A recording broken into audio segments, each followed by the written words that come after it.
Hi. This is Lord Hardthrasher here, suppressor of helicopter pilots, the working class and the local fox population.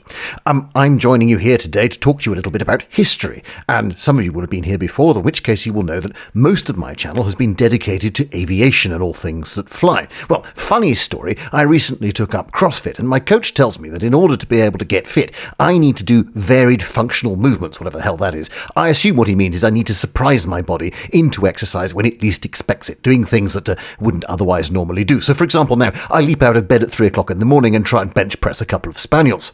However, in that sort of spirit, I kind of feel that my audience needs to be warned that this is not a video which contains a great deal of aviation. For the first time, and quite conceivably for the last time, I've decided to try and cover a campaign that's on land, because whether I like it or not, most of the fighting during the course of the Second World War actually occurred on the ground. It was boring, earth-based human beings, or brown jobs as I like to think of them, or if you prefer, the infantry.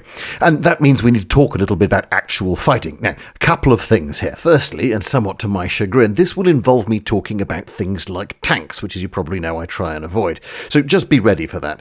Secondarily, this being me, I've decided to select a campaign which is almost unheard of by anybody, the Burma campaign. This is often known in American circles as CBI, or China-Burma-India campaign, but we're going to call it the Forgotten War because the army that fought it called itself the Forgotten Army. Okay, so today we're going to cover off the first phase of the campaigning. More accurately, we're going to talk about the setup for it. When we come back next time, we're going to look at the massively long retreat, in fact, the longest retreat in British military history, from Rangoon all the way up to the border of India. And when we come back after that in episode 3, we're going to look at the Arakan campaign and how things started to turn around. So these first 3 videos are going to be kind of depressing if you're British, such is life. And then subsequently, we'll get into the fights for Imphal and Kohima, which are astounding. And we'll talk a bit about the Chindits, and we'll talk about what happened after the war. So hopefully that all makes sense. Hopefully I'll be able to bring it to fruition. This hasn't been the easiest series to go and research. To be quite frank, I've done an awful lot of reading around the subject, and it's taken quite a long time. So sorry for the delay. It's been quite cool, but it is still quite challenging. I've got a lot more to do. If you do enjoy this video, then could I please encourage you to click the like and subscribe button if you possibly can. If you really like this, feel free to buy a piece of merch off the site. You'll see some things down below this video. Or alternately, if you really want to, you can come and sign up on my Patreon, which is just Lord Hardthrasher on Patreon if you look it up. So easy peasy. Or you can drop me an email to lordhardthrasher@gmail.com. All right, enough rabbiting on from me. Let me hand over to me to start the series.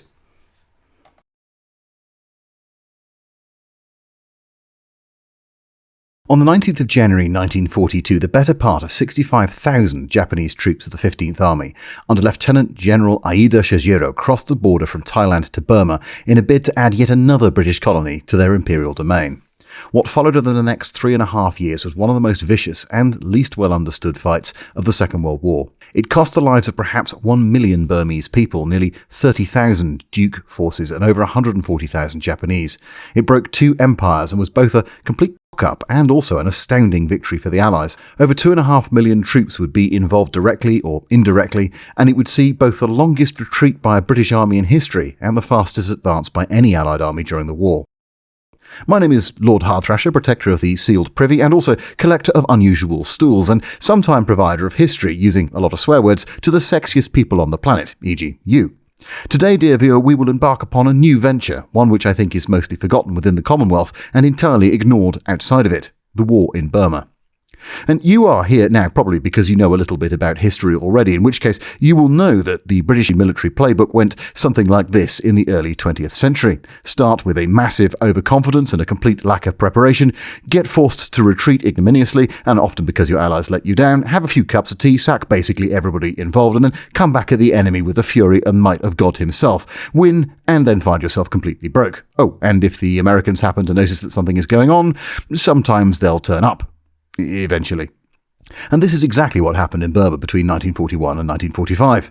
It's a complex story with a few moving parts, and frankly, I don't particularly care. We're going to do this. I think you're plenty bright enough, sexy enough, and historically interested enough to give it a whirl with me. And if that turns out that it's just you and me, well, okay, fine. That's all right. Not everything is for everybody. One of the reasons that I think the fight in Burma is so often forgotten today is because this is, at its heart, a story about a number of different conflicting things, not least of which is imperialism, both British and Japanese, and the struggle for independence. And this is also a fight about brutal authoritarianism and defeating it in the Far East, which makes it a bit more complicated than, say, the fight for the Pacific or the D-Day campaign. Now, my faithful manservant Jenkins did point this out to me when I first mooted doing this series and suggested that I was likely to upset a lot of people with small minds. However, I have patiently explained to him that my audience is composed entirely of the most highly intelligent, critical thinking people who are all so attractive that they could even carry off wearing a pair of Crocs and still look smoking hot, and many of them pure white and fart rose petals. Therefore, we should be able to navigate these waters without fear. Nonetheless, he may have a point.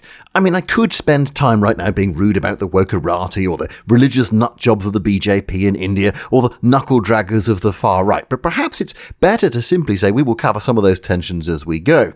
And maybe at this stage I should also perhaps point out a couple of interesting facts which point to the diversity and complexity that sits behind this story. For example, the Indian Army, which was entirely separate from the British Army, was 80% made up of Indian troops, and 40% of those troops were Hindu, not Muslim. About 10% of all the troops that fought in this campaign were British, and about 10% were from Africa. The fighting here was as complicated as any front in the war anywhere in the world, and if I tell you that in 1944 the administrators had to supply an army of nearly 2.5 million men with 30 different ration scales based on religious caste and preference and indeed culture, that gives you a clue as to the polyglot nature of the forces that were fighting, allegedly, for the British Empire. So for now, I will just leave that there and say, please do also notice that I'm going to use the names of the places that were in terminology at the time. That doesn't mean I don't acknowledge, for example, that today Burma is referred to as Myanmar.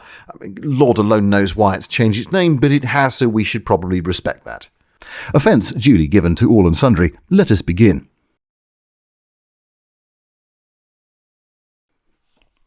As with all good stories, this one starts with a death, in this case the death of my grandfather in a hospital in Ipswich in 1979. My grandfather had been a bit of a soldier, and by a bit I mean he retired in 1968 as a Major General after a 40-year career. He wasn't, as the kids say, no goddamn amateur.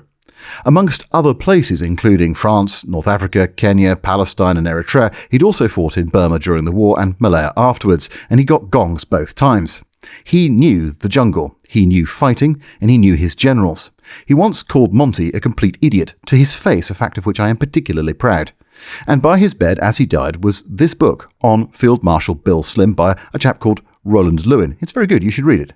When I did for the first time, probably 20 years ago or so now, it really opened my eyes to what good looked like amongst British commanders of the Second World War, and also gave me a clue to just how far away and remote the fighting was.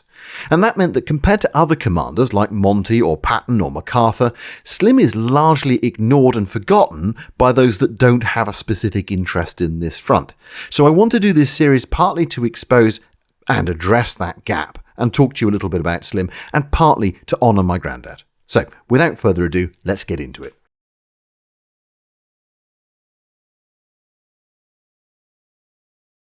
Okay, so we should probably try and address the literal and sometimes metaphorical elephant within our Irrawaddy. Just what the bloody hell were the Japanese, Chinese, Indian, British and American forces doing yomping around the hills, jungles and plains of Burma, and indeed eastern India, in 1942-45? It is a reasonable question, and one with a number of answers, but basically it comes down to geography and geopolitics. So before we go into the campaign, we really need to understand the background if it's going to make any kind of sense. Let's start with the politics. After all, war is just politics in kinetic form. Pre-war Japan was a pretty weird bloody place, not to mention a very dangerous place, when it came to politics. Strictly speaking, until 1934 it was a constitutional monarchy, a bit like Great Britain, but unlike the UK, the political parties basically took it in turns to hold power on a sort of rota basis, and the whole thing was balanced by a significant bloc controlled by the military. However, from 1919 onwards, Japan began to drift further and further down a path dominated by the military, and a sort of racist perversion of the way of the samurai, often known as Bushido, but actually more properly known as Showa statism.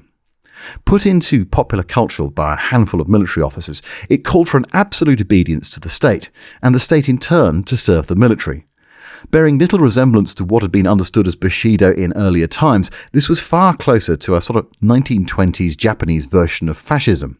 It put the Japanese people at the top of all the other people on Earth, with the emperor as a god king at the very top of everybody. Accumulating honour through military action, corporate and civil society were only there to serve the needs of the army, or indeed the navy, and all of this should be done with an unquestioning acceptance of authority, certainly by civilians. As it gained more acceptance, Japanese politics became a blood sport, and violence a way of life at the top of the political tree, and increasingly the military began to run around and control the table. This came to a head in the early 1930s. On the 15th of May 1932, President Inaraku Toroshi was shot dead by 11 naval cadets who, somewhat bizarrely, had also planned to kill Charlie Chaplin at the same time. The plotters were pretty much immediately caught and, in a blaze of publicity, given very, very light custodial sentences by a corrupt judiciary who kind of thought what they'd done was okay. On the 26th of February 1936, 3 cabinet ministers were killed, and the military essentially seized control over the civilian government, leaving dozens of dead in its wake. This was not great for Japan. Military spending went from, gosh, that really is quite a lot of money, are you sure we can afford it, to Jesus f***ing Christ. At constant 1937 dollar values, military spending exploded. In 1932, it was $646 million. By 1940, it was $4.015 billion, roughly twice what the US was spending at the same time, but in an economy which was 5 times smaller. This created huge debt issues which could only really be sorted out, at least in theory, if the military wound up taking territory off another country. So effectively, they got themselves stuck into this cycle where big military requires big budget, which requires an expansion of the state, which requires an even bigger military, which requires an even bigger budget, and so on ad infinitum.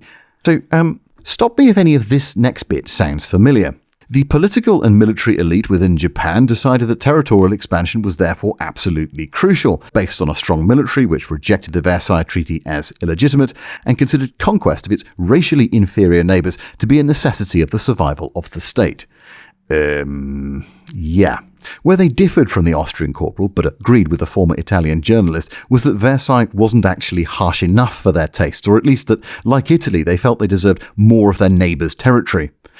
Moreover, the 1922 naval agreement between Japan, America and the UK, which pegged back Japan's military expansion into the Pacific, was seen as a further humiliation and severed Japan's good relations with Britain.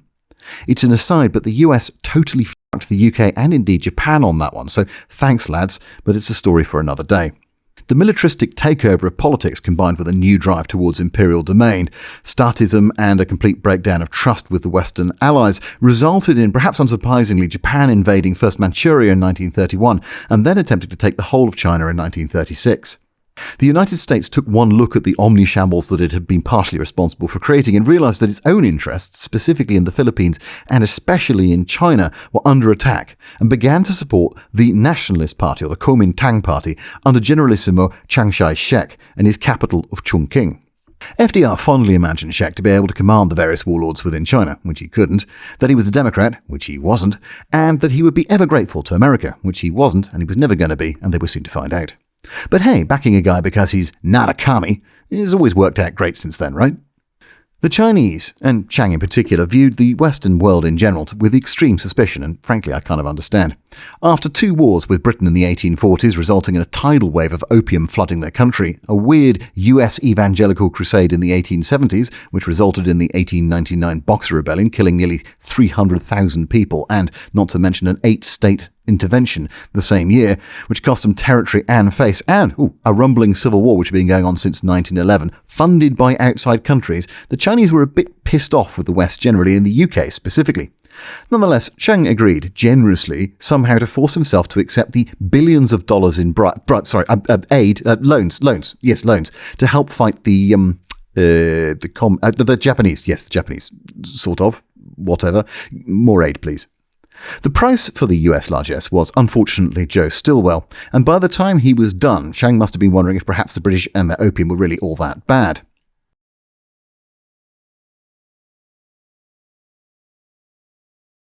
Into Shek's camp, after much rummaging around into the mid-echelons of the US War Department, the Americans eventually put General Joseph Stillwell.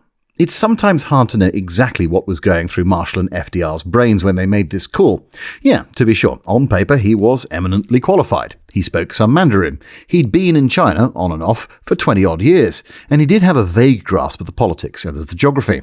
But from every other viewpoint, this looks like an elaborate practical joke. One might, for example, for a post like this, pick a man who could fight, in which case you'd look for maybe either a younger man full of vigour and vim, or an older man with a long record of fighting battles and commanding troops in the field. Instead, Marshal picked a man in his mid-50s who'd never actually been in a fight of any kind, much less in command of a large body of troops. On the other hand, for a post like this, you might pick a calm, rational diplomat skilled in politics and negotiation, able to calmly handle allies and indeed opponents alike. Instead, they picked a man who was famously irrational, emotive, and unlikable. Stillwell was known as Vinegar Joe by his own sides, for goodness sake. He was as personable as a python, thought all politics was beneath him, had no small talk whatsoever, and possessed the charisma of a jar of pickled eggs. In short, his appointment is utterly bizarre. Stillwell was also profoundly racist and hated his Chinese hosts with a passion, considering them to be corrupt, which they were, venal, which, yes, okay, they were, and stupid, which they absolutely were not.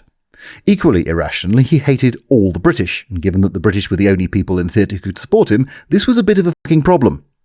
He had almost no connections in Washington who didn't already hate his guts aside from Marshal, and those who put up with him rapidly lost their cool when, once he was in China, he maintained a continual invective against not just the Chinese hosts and the British, but also US policy and all of their actions. He thought FDR to be an idiot and a liberal and a cripple, ill-suited to wartime leadership, and often said so out loud. In other words, he hated everyone that he needed to work with in order to succeed. He did have some positive qualities. He was tenacious. He would prove to be personally incredibly brave. He did exactly what he said he would do, and somehow managed to make some friends with some of the British commanders, including most notably Bill Slim. He managed to get pretty good at training troops, and his strategic, battle-focused mind was not half bad. He was much more intelligent than one might assume from his writings, and he did see through other people's bullshit incredibly well. The problem was he couldn't help himself but to call that bullshit out, rather than working with it and understanding how he could take a problem forward. Because of his personality and temperament, that insight, therefore, was as much use as a chocolate teapot. So, in short, it's very hard to see how this could possibly have gone wrong, and it was entirely predictable that sooner or later he would, in an official communication, refer to his host as Peanut, and indeed do that in front of FDR on several occasions. The worst bit of that was that he failed to notice that Chiang had noticed, and basically that ended any hope he'd ever had of having any influence in China, and he still spent another 2 years there wasting everybody's time and money. But we are skipping ahead. Let's get back to Burma.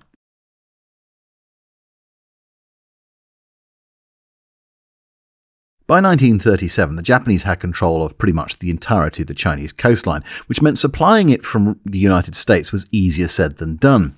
With French Indochina unwilling to help, and after 1940 under Japanese occupation in any case, the only real route was to go round Malaysia, up through the Straits of Malacca, and on to Rangoon in Burma, where you could offload decent quantities of stores.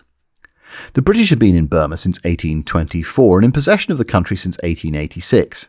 Well, mostly.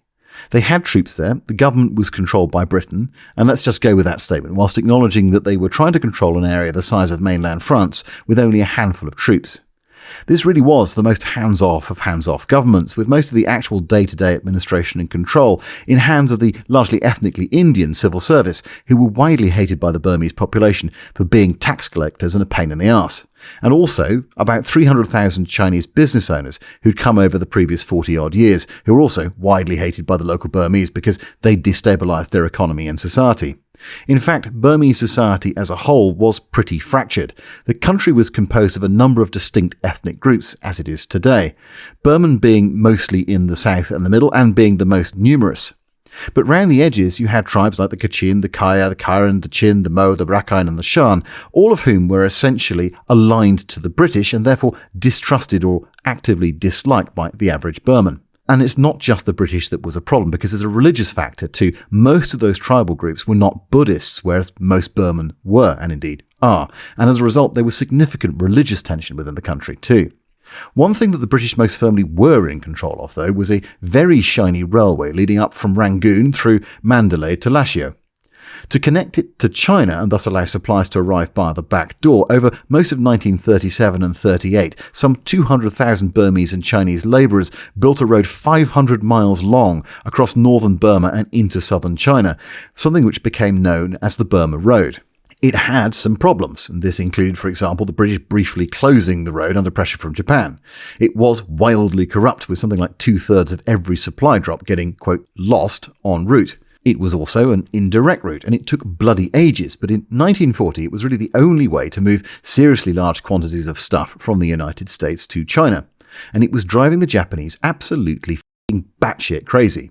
By 1940, things in China were not going at all well for Japan. As the Germans were about to find out in their own little adventure, trying to invade a massive country with essentially infinite territory and a vast population is almost impossible. You can take as much land as you like and kill as many Chinese as you like, but ultimately, even with 1 million troops deployed, it's not going to make a lot of difference. The Chinese were still very much in the fight and showing no signs of surrender.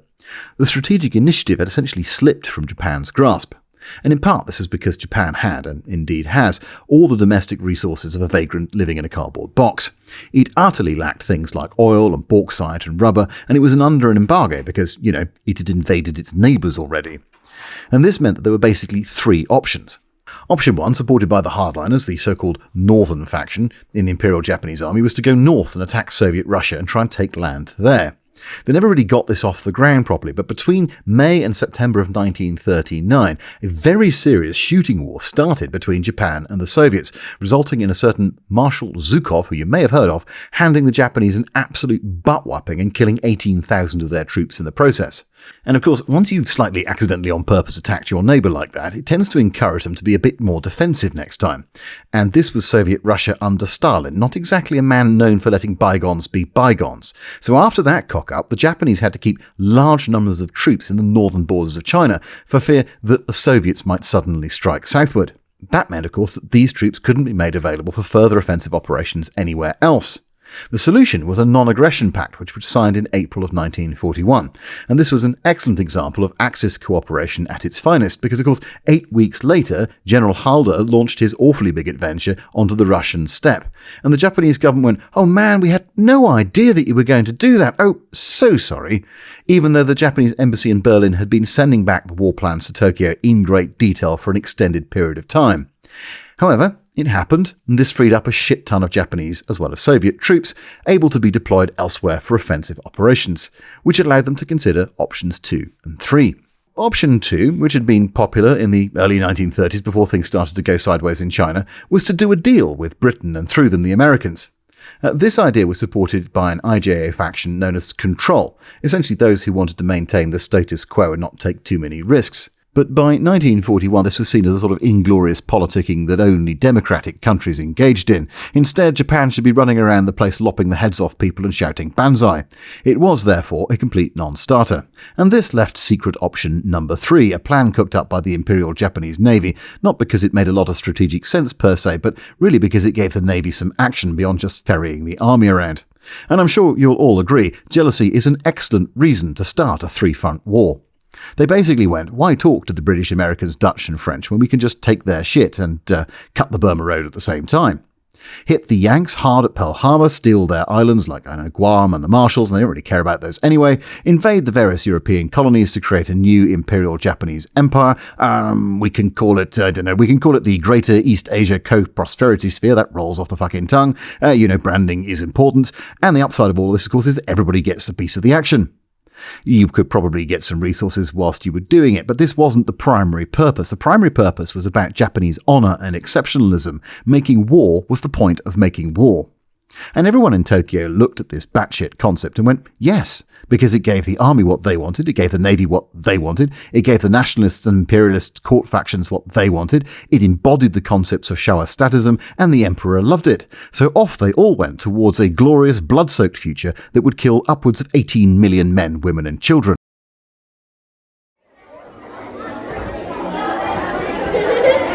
All right, settle down at the back there. This is a geography lesson, people, not a bloody art class. Jenkins, that means you stop drawing a cock and balls on Her Majesty's picture, thank you.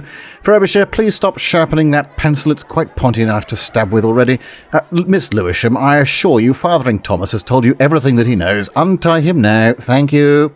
All right. I'm going to assume that the average viewer of this video has basically no understanding of where the hell we're talking about. Not because I think you're a moron, but because when Bill Slim first got dispatched to Burma, he had no sodding clue what anything was, and the first exercise he had to go through was a sort of Map 101, where he looked at everything and figured out the key points. And frankly, if Bill had to do it, chances are we'll need to do the same. Let's start with the world map over here. Right, as we look at it, this, by the way, is a Peters projection for those of you that care. It's designed to show the proportions of things, hence why you've got a tiny weeny United Kingdom and a squished up looking United States. As Slim would later observe, the British have a habit of fighting at the junction of 4 map sheets, and in 1940 the areas that we're talking around looked like this. Which is tricky because, of course, a lot of these countries have changed their names and changed their borders a bit. Assam, for example, is Bangladesh, and Burma has been renamed Myanmar. Siam is Thailand, and so on and so on and so on. Anyway, it doesn't matter. All right, we're not going to touch on it now. The big pinky orange bits, this is a map of India, by the way. Those are the bits that are ruled by the British, the bits we might think of as the Raj today. The lighter yellow-grey bits are sort of locally ruled states, typically with a Maharaja in place, but not always, and typically doing what Delhi tells them, but not always. We won't bother about how we got there, but anyway. Let's look at the right-hand side of this, specifically Burma and the Indian states of Assam up here and Manipur over here. Okay, so cool. Let's try and get ourselves a bit orientated. Rangoon is down here, and there are 2 great rivers in Burma. Actually, I tell you what, let's swap maps. Okay, good, right. So over on the right-hand side here, this is China, and below Burma and alongside it, you have what is labelled here as Siam. It's modern-day Thailand. The capital of Burma, Rangoon, is down here at the bottom by the sea. Mandalay is roughly in the middle, and immediately you can see a bunch of rivers. The Chindwin River up the top left here flows down from the Himalayas and joins the Irrawaddy River here. Now, these puppies are between 1 and 4 miles across, except when the monsoon is happening, when they could be twice as wide again. They're some of the most ferocious, untamed waterways in the world, even today. And if you think the United Kingdom gets a lot of rain, we get about 45 inches a year on average. Burma gets an average of 200 inches, and in the hills, 450 inches in a year. Except, of course, it isn't over a year. It's actually over a handful of months during the monsoon, roughly running from the end of April to the middle or end of September, depending on what's going on in a given year. And a lot of that water then flows into these rivers through miniature tributaries, which are called chungs, which, as we'll see, we'll be hearing about quite a lot, because they're bloody everywhere and they cause all manner of problems. Over on the right-hand side here, well, this is first the Salween and then the Satang rivers.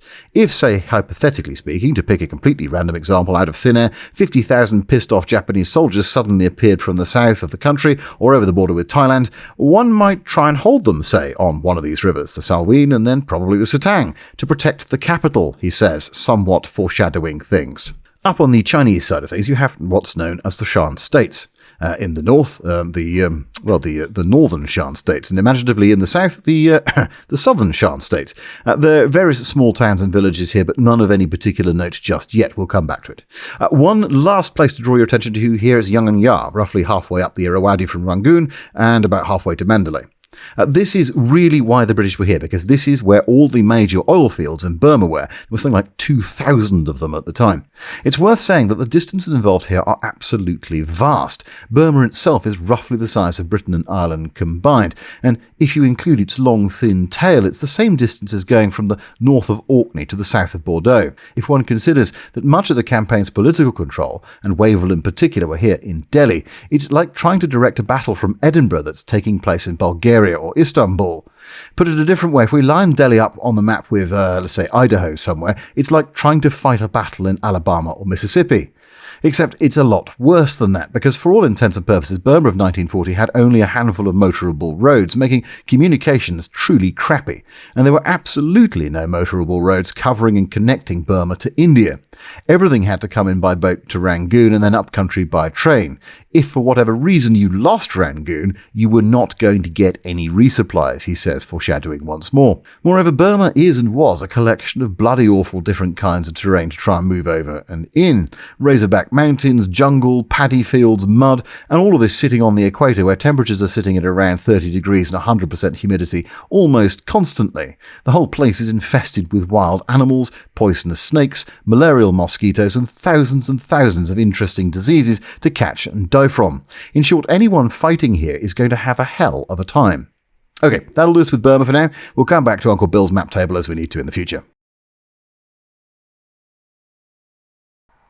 Lieutenant General Aida Shijiro, commander of the 15th Japanese Army, crossed the border into Burma on the 19th of January 1942, 6 weeks and 1 day after the attack on Pearl Harbor. His plan was to try and take Rangoon and cut the Burma Road and then see what happened. And the reality was that there was little the British could do to stop him. Spread out across a massive country trying to guard a border with Thailand that gave the attacker every advantage with virtually no air cover, no jungle training, and no preparation by the civil authorities whatsoever, Wavell's troops were absolutely fucked before they started. Worse, they had a command structure which had changed 5 times in 16 months. A commanding officer, General Hutton, who, though a superb administrator, had no practical battlefield experience and had arrived literally 2 days before the Japanese attack. A local commander on the ground, Jackie Smythe, who was incredibly personally brave, he'd won the Victoria Cross in the First War, but who was simply overwhelmed and suffering horribly from complications following a botched operation for anal fistulas, and a theatre CO neither of them liked or respected in Wavell. Smythe commanded 17th Indian Division, a formation mobilised only on the 1st of December 1941, and had originally been intended to go to Iraq before being diverted towards Singapore, and then back to Burma. On paper, it should have been 3 brigades of 3,500 men each, which when supplemented by the Burma Rifles gave Smythe a troop strength of something like 16,000 to fight the 15th Army with, but in reality this was woefully overstating what was really there. And they were short of even basic things like rations and radios, never mind machine guns, artillery or transport.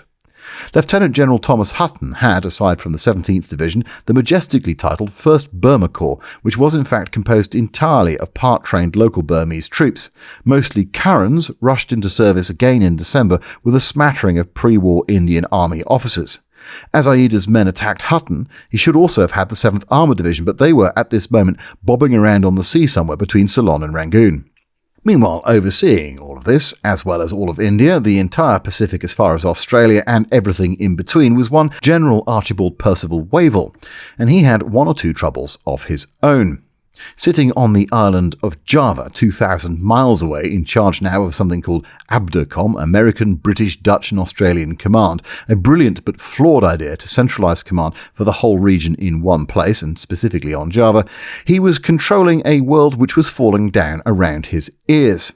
When the Japanese attacked, Wavell was more than 3 days of continual travel away from the scene and might reasonably be described as a bit distracted, having just presided over the fall of Hong Kong, Singapore and Malaya, not to mention the Philippines and big chunks of Indonesia. And this would have been difficult for most military men, even with the full backing of their government, but Wavell had never had Churchill's backing. Churchill liked generals who wanted to tear the enemy's throat out with their teeth, ideally a little bit dim but full of vigour. Wavell, on the other hand, was the sort of man who was comfortable translating Virgil or writing poetry as he was looking at a staff map, and that made Churchill absolutely apoplectically cross. Initially, Wavell had overseen a stunning series of victories over the Italians in North Africa, but after his brilliant right-hand man, General Richard O'Connor, had been captured, everything had started to go wrong.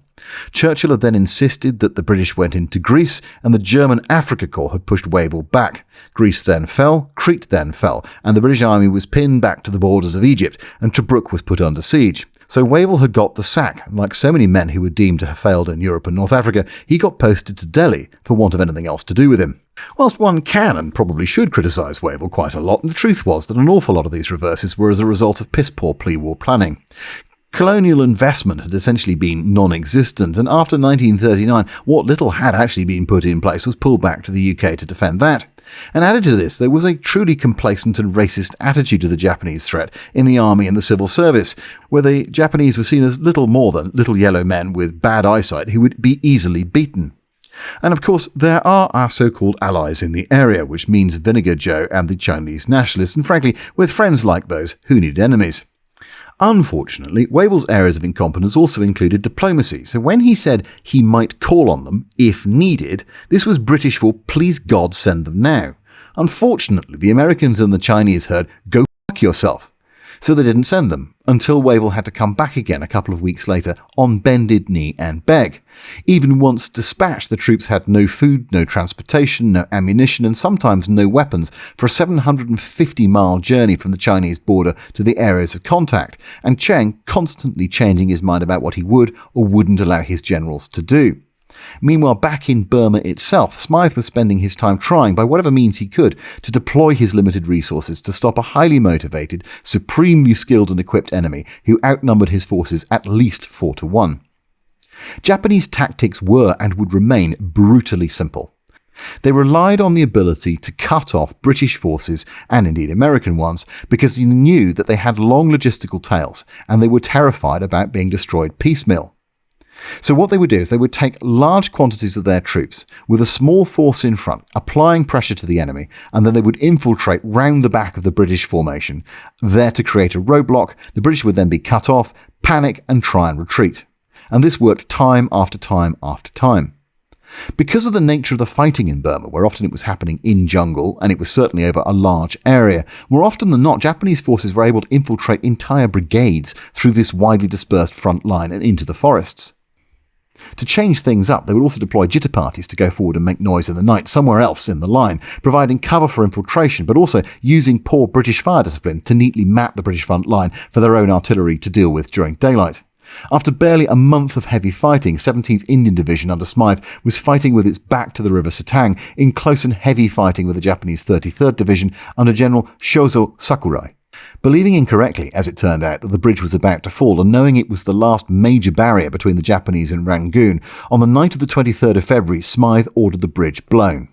Except, fully half of the 17th Division were on the wrong side of it when it went up. Thousands of troops were lost that night, or in the days that followed. Desperate, heavy fighting took place between parties of Japanese and British as the British attempted to cross the river by whatever means they could, leaving all their trucks, all their heavy artillery, and quite often their small arms behind. Of 16,000 men who'd started the campaign, barely 3,500 made it over the river. Whatever his intention was, the disaster sealed the fate of Rangoon, and many on the ground knew it. But both Hutton and Wavell refused to accept what was going on, thinking that Smythe simply lacked the courage to try and push the Japanese back. They couldn't quite believe that these funny little yellow men were kicking their arses. And at this point, Smythe was completely exhausted. As I've mentioned before, he started the campaign with an anal fistula, which, I take the piss out of him, but my God, that's got to have hurt. And so he'd spent the last month of fighting basically bleeding out of his arse. He'd had little or no sleep, no relief, no reinforcements, and was in constant contact with an enemy who just outclassed him and his troops at every level. Although Hutton took full responsibility for the Satang incident, it's quite clear that he was in fact blaming Smythe. Wavell blamed both of them, and London blamed all three of them for the unfolding disaster, when in fact really all of this was London's unwillingness to prepare Burma for an attack and the root cause of all of these problems. Whilst all of this was going on the ground, an equally desperate air battle raged over Burma. The British had started with a single squadron of bombers, a single fighter squadron of Buffaloes flown by the Indian Air Force, and the third squadron of the AVG, the American Volunteer Group, who were flying P-40s. Under the flamboyant mercenary and grifter Claire Chennault. These were soon joined by three further RAF fighter squadrons flying clapped-out Hurricane Mark 1s. Against this tiny force, the Japanese had 135 aircraft of all types in January, which after the fall of Singapore on the 15th of February was reinforced to bring their strength up to over 400 aircraft, whilst just 35 planes of the AVG and the RAF remained. The AVG in particular had stunning successes against their Japanese counterparts, and between the RAF and the AVG they claimed about 150 kills and 60 probables. The real losses to the Japanese were, of course, not as high as that, although exact numbers are not known. If I take a view based on basically every other theatre of war that I've ever looked at, you can probably divide those numbers in half, so let's say 80 and 30 damaged, but that's still incredibly impressive as a return. Sadly though, it was unsustainable. The Japanese increasingly ruled the skies, and as they advanced, took the major airfields around the borders pretty quickly, putting Rangoon under constant air attack.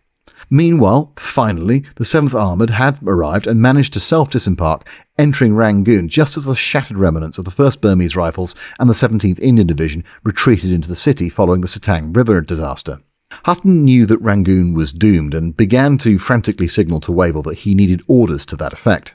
Unfortunately, or possibly fortunately, depending on one's perspective on Wavell, he was unable to be reached due to, and I shit you not, having stepped out of his staff car on the wrong side and fallen clean into a harbour, breaking several bones of his back in the process.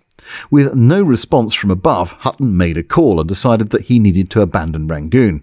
And this was the right move, but when Wavell finally came round 3 days later, he was apoplectically cross, and probably high on pain meds, and finally decided to fly to Burma himself to see what the was going on.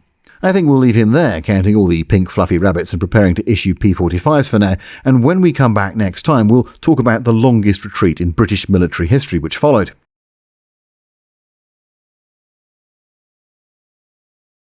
Well, thank you for getting this far. I hope you've enjoyed it so far, and congratulations for you for watching it up to this point. I know that the Japanese have only just got into Burma, but hopefully the background here will help you to understand the shape of the fighting and the colossal foul-up which was the opening of the war in the Far East. We have a lot of stories to come and ground to cover, so next time we'll cover the complete retreat, introduce some of the key characters in our story, and draw some conclusions about what it meant for the British, the Chinese, the Indians and the Americans, and for general ground strategy in Southeast Asia. All that remains for me to do then is to ask you once again perhaps to consider the idea of hitting the like button, leaving me a comment, maybe subscribing, or even joining my Patreon. Otherwise, I shall see you back here next time for more adventures in Burma. Until then, adieu.